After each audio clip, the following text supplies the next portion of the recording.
Lingampalli BHEL flyover ప్రారంభమైంది. కేంద్ర మంత్రి నితిన్ గడ్కరీ ఆ ఫ్లైఓవర్ ను ప్రారంభించారు. 172 కోట్లతో 6 లేన్లుగా 1.6 కిలోమీటర్ల మేర ఈ ఫ్లైఓవర్ నిర్మాణం జరిగింది. ఫ్లైఓవర్ అందుబాటులోకి రావడంతో వాహనదారులకు ట్రాఫిక్ కష్టాలు తీరబోతున్నాయి. బీహెచ్ఈఎల్ ఫ్లైఓవర్ ప్రారంభం తర్వాత నితిన్ గడ్కరీ అంబర్పేట్ బయలుదేరారు. గోల్నాక నుంచి అంబర్పేట్ వరకు నిర్మించినటువంటి ఫ్లైఓవర్ ను కూడా ప్రారంభిస్తారు. 2018లో మొదలైన ఫ్లైఓవర్ నిర్మాణం అనేక అవాంతరాలు దాటుకుని ఇప్పుడు పూర్తయింది. 4 లేన్లతో 1.7 కిలోమీటర్ల మేర దూరం ఉన్నటువంటి ఈ ఫ్లైఓవర్ కోసం 330 కోట్ల రూపాయల ఖర్చు చేశారు. గోల్నాకలోని షాలేం చర్చ్ దగ్గర మొదలై అంబర్పేట్ ముక్రం హోటల్ దగ్గర ఫ్లైఓవర్ ముగుస్తుంది. ఈ ప్రాంతంలో ఏళ్ల తరబడి ఉన్న ట్రాఫిక్ సమస్యకు ఇది పరిష్కారం చూపుతుందని అధికారులు చెబుతున్నారు.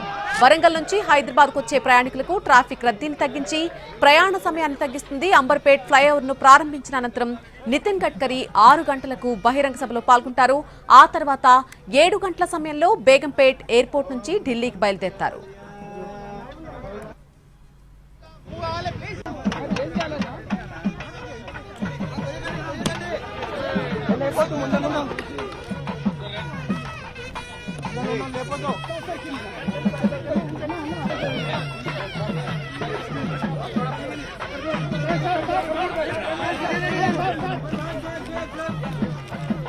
కాసేపట్లో బీహెచ్ఈఎల్ ఫ్లైఓవర్ ప్రారంభం కానుంది. ఈ ఫ్లైఓవర్ ప్రారంభించి జాతికి అంకితం చేయనున్నారు కేంద్ర మంత్రి నితిన్ గడ్కరీ.